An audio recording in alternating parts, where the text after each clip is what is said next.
नमस्कार, मैं हूं प्रदीप कुमार। आप देख रहे हैं पॉलिटिकल आइडिया। पॉलिटिकल आइडिया के आज के इस अंक में आप सभी दर्शकों का बहुत बहुत स्वागत है। मित्रों, बांग्लादेश से जिस प्रकार की खबरें निकल कर आ रही है विगत कुछ दिनों से, और विशेषकर विगत 24 घंटे के अंदर जिस प्रकार से अराजकता की स्थिति उत्पन्न हुई है, लगातार हमले हो रहे हैं, वहां पर एक अफरा तफरी की स्थिति है। कल को क्या होगा, अगले घंटे क्या होगा, कहना बहुत मुश्किल है। और उसमें सबसे बड़े शिकार जो समाज हो रहा है वहां के अल्पसंख्यक, विशेषकर हिंदू, पाकिस्तान हो या बांग्लादेश हो। आपने देखा होगा जब जब वहां कोई बड़ी घटना घटती है तो आक्रोश, वहां के लोग जो है अपना हर आक्रोश निकालते हैं किस पर है, वहां के अल्पसंख्यकों पे, हिंदू पर ही। उसी के कारण आपको पता है कि भारत सरकार ने CAA के तहत जो है ऐसे उत्पीड़ित गैर मुस्लिम पाकिस्तानी, बांग्लादेशी, अफगानिस्तानी, ठीक है, लोगों को भारत में नागरिकता देने का कानून बनाया। खैर, आज जिस प्रकार की घटनाएं वहां आ रही है, उस्मान हादी के गुजर जाने के बाद, जिस प्रकार से विगत 2 दिनों से वहां हसनत अब्दुल्ला के द्वारा बयान दिए जा रहे थे, भारत में 7 सिस्टर्स को अलग कर देने की बात हो रही थी, भारतीय उच्चायुक्त को वहां से भगा देने की बात हो रही थी, जिस प्रकार से भारत को लगातार उकसाने की कार्रवाई हो रही है, और सबसे ज्यादा जिस प्रकार से वहां उत्पीड़न हो रहा है, ऐसे लोगों का जो कि अल्पसंख्यक हैं वहां, जो हिंदू समाज के हैं, तो बड़ा लगातार ये सवाल पूछा जा रहा है कि आज यदि इंदिरा गांधी होती भारत की प्रधानमंत्री तो फिर भारत का रवैया क्या होता। क्योंकि आज देश में प्रधानमंत्री नरेंद्र मोदी हैं, जिनके बारे में लगातार भारतीय जनता पार्टी के लोग कहा करते हैं कि मोदी है तो मुमकिन है। लेकिन आज कई बार ऐसा दिख रहा है कि बांग्लादेश के मामले में कि मोदी के लिए नामुमकिन होता जा रहा है बांग्लादेश में वहां की स्थिति से निपट पाना। तो हम आज इस वीडियो में जानने का प्रयास करते हैं, इसे 2 भागों में। सबसे पहले जानते हैं कि बांग्लादेश की स्थिति ऐसी है क्यों, तो ही हमें समझ में आएगा कि इंदिरा गांधी और मोदी के बीच में अंतर क्या है, और इंदिरा गांधी आज होती तो क्या करती। तो इसे 2 भागों में बांटते हैं। पहले भाग में हम देखते हैं कि बांग्लादेश की स्थिति ऐसी है क्यों हुआ ऐसा। तो सबसे इसका इतिहास है कि 24 जुलाई 2024 से इसकी शुरुआत होती है, तब जब एकाएक अचानक शेख हसीना वाजिद को देश छोड़कर भाग जाने पर मजबूर किया गया। अन्यथा उनकी जान चली जाती, वैसे ही जैसे शेख मुजीबुर रहमान जो उनके पिता थे उनके साथ हुआ। तो शेख हसीना वाजिद वहां से भागकर भारत में आई, यही शरण ली हुई है। वैसे ही जैसे तस्लीमा नसरीन, आप याद कीजिए, तो तस्लीमा नसरीन को भारत में शरण लेना पड़ा या शेख हसीना को शरण लेना पड़ा हो, उसके पीछे कौन तत्व है? एक ही प्रकार के तत्व हैं, जमाते इस्लामी टाइप के तत्व हैं। जिस प्रकार से उसके बाद से लगातार एक श्रृंखला चली है, श्रृंखला अभी चलती आ रही है। सबसे पहले इस्कॉन के जो वहां महंत थे चिन्मय दास की गिरफ्तारी होती है, और उस गिरफ्तारी के दौरान अबदस्त तो हुई थी शेख हसीना, वो भी मुसलमान, अबदस्त करने वाला भी मुसलमान।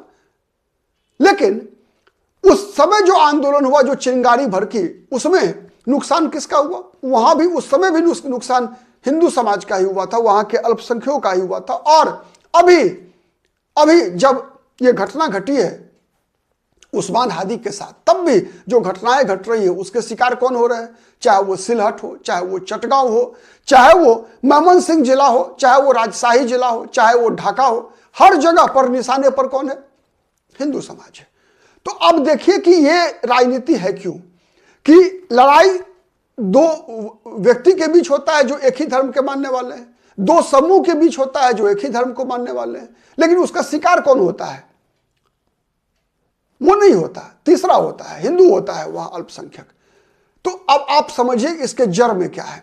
इसके जड़ में है जमायते इस्लामी। जमायते इस्लामी जो एक आउटफिट है, कट्टरपंथी संगठन है, वो इसके पीछे है। और जमायते इस्लामी के लिए पाकिस्तान और बांग्लादेश में कोई अंतर नहीं है। वो दौर जब 1971 से पहले, बांग्लादेश की आजादी से पहले, बंगला बोलने वाली मुस्लिम महिलाओं के साथ हो चाहे पुरुषों के साथ हो, जब जिस प्रकार का उत्पीड़न हुआ, इतिहास में दर्ज है। ठीक है, जनरल टिक्का खान का इतिहास किसे नहीं पता है? आप गूगल कीजिए, समझ लीजिए, पढ़िए, उसको मालूम होगा तो उस दौर में भी ये जमायते इस्लामी पाकिस्तान का ही समर्थन कर रहा था, और आज भी बांग्लादेश में जीवित है ऐसे लोग, पाकिस्तान का ही समर्थन कर रहा था। और इनमें से कुछ लोगों को शेख हसीना जब प्रधानमंत्री बनी तो उन्होंने फांसी दिया था। अब आप अनुमान लगा लीजिए। तो ये जितने भी कट्टरपंथी इस्लामिक तत्व हैं, वो उनके रास्ते में सबसे बड़ा कांटा शेख हसीना वाजिद थी। और शेख हसीना वाजिद का सबसे बड़ा दोस्त, जैसे उनके पिता शेख मुजीबुर रहमान के दोस्त सबसे बड़ा भारत, जब भारत का प्रधानमंत्री इंदिरा गांधी थी, और शेख हसीना वाजिद का सबसे बड़ा दोस्त, सबसे गहरा दोस्त भारत, और भारत का प्रधानमंत्री जब नरेंद्र मोदी है। पिता की दोस्ती इंदिरा गांधी के साथ, पुत्री की दोस्ती नरेंद्र मोदी के साथ। और ये दोस्ती तब भी खटक रही थी जमायते इस्लामी के आंखों में, आज भी खटक रही थी जमायते इस्लामी की आंखों में। जमायते इस्लामी मतलब पाकिस्तान, जमायते इस्लामी मतलब पाकिस्तान। इसीलिए शेख मुजीबुर रहमान को भी आजादी के कुछ ही वर्षों बाद रास्ते से हटा दिया गया। इस बार भी योजना शेख हसीना वाजिद को रास्ते से हटाने की ही थी। अगर नरेंद्र मोदी भारत के प्रधानमंत्री नहीं होते तो शायद आज शेख हसीना वाजिद इस धरती पर नहीं होती। यह बात भी है, धरती के नीचे होती, यह बात संभव है। चूंकि नरेंद्र मोदी थे, इसीलिए शेख हसीना वाजिद का अस्तित्व भी आज आपको देखने को मिल रहा है। ठीक है, तो इसमें सबसे बड़ा जो खिलाड़ी है जमायते इस्लामी। अब क्या स्थिति बनी कि यह सब कुछ चल रहा था, मोहम्मद यूनुस वहां के प्रधानमंत्री हैं, कार्यवाहक प्रधानमंत्री हैं, कार्यवाहक सरकार के प्रधानमंत्री हैं, चुनाव नहीं कराना चाहते थे। जमायते इस्लामी, मोहम्मद यूनुस और पाकिस्तान का ये त्रिकोण जो है, ये चुनाव नहीं कराना चाहता था बांग्लादेश के अंदर। लेकिन जन दबाव में, चूंकि बांग्लादेश में 54 वर्ष हो गए ना आजादी के, 71 से 2025, तो वहां की जनता लोकतांत्रिक परंपराओं में लगभग 30-35-40 साल तक रही है, 35 साल तक रही है।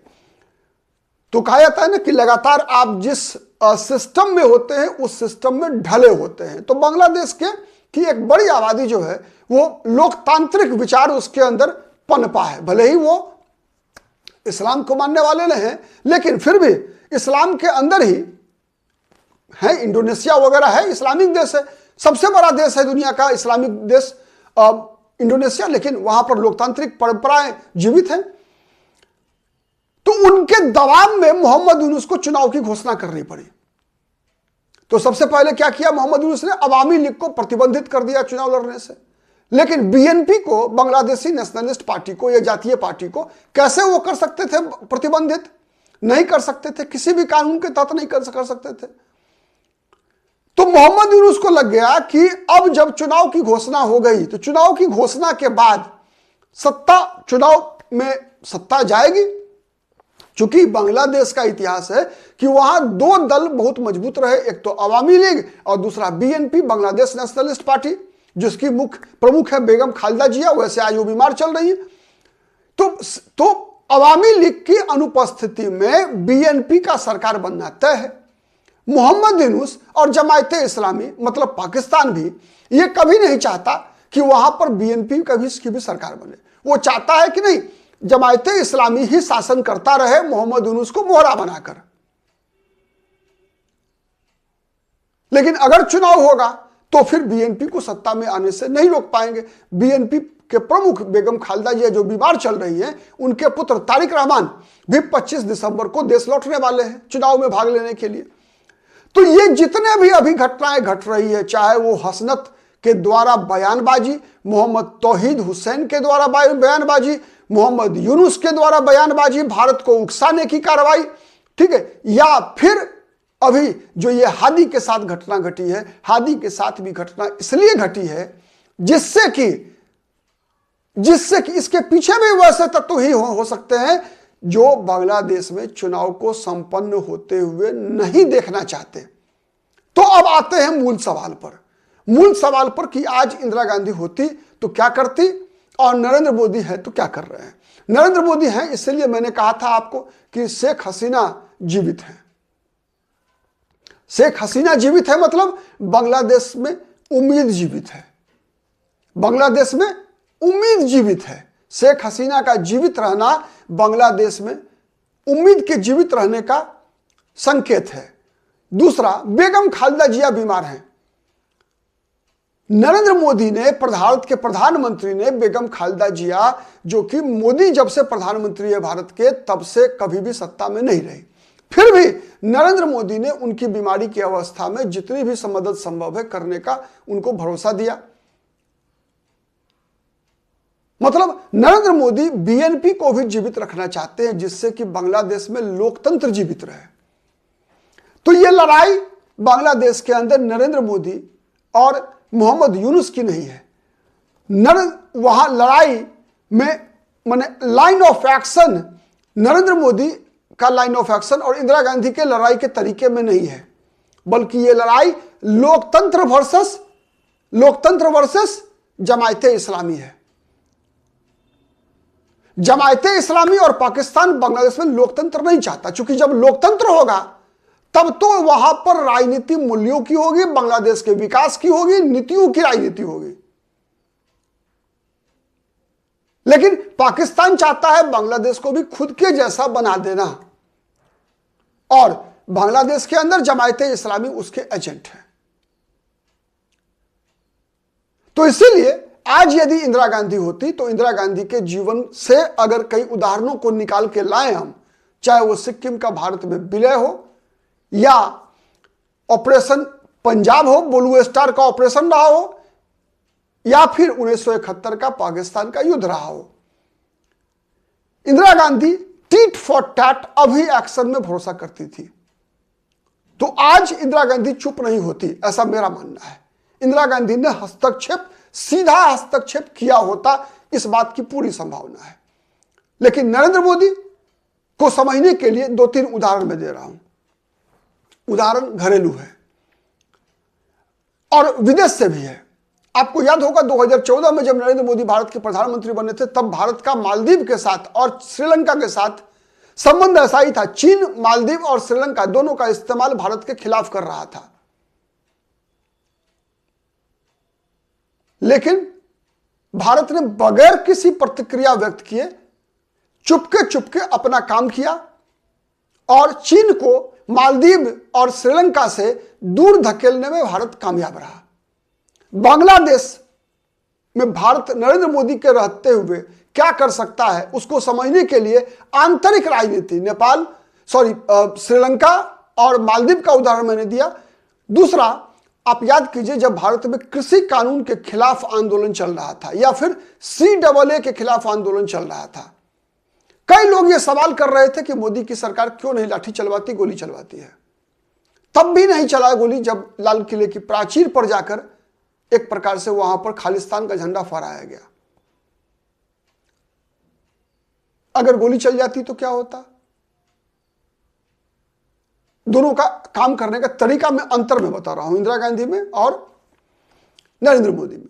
क्या होता अगर उस दिन गोली चल जाती है अगर, तो फिर जिस प्रकार से 1983-84 में पंजाब में खालिस्तान का आंदोलन ऑपरेशन ब्लू स्टार के बाद बढ़ गया, वैसा ही कुछ खतरा भारत में बढ़ गया होता। CAA के आंदोलनकारियों के खिलाफ हो, चाहे किसान आंदोलन के आंदोलनकारियों के खिलाफ हो, अगर गोली चली होती तो फिर स्थिति अलग प्रकार की होती, लेकिन नहीं चली।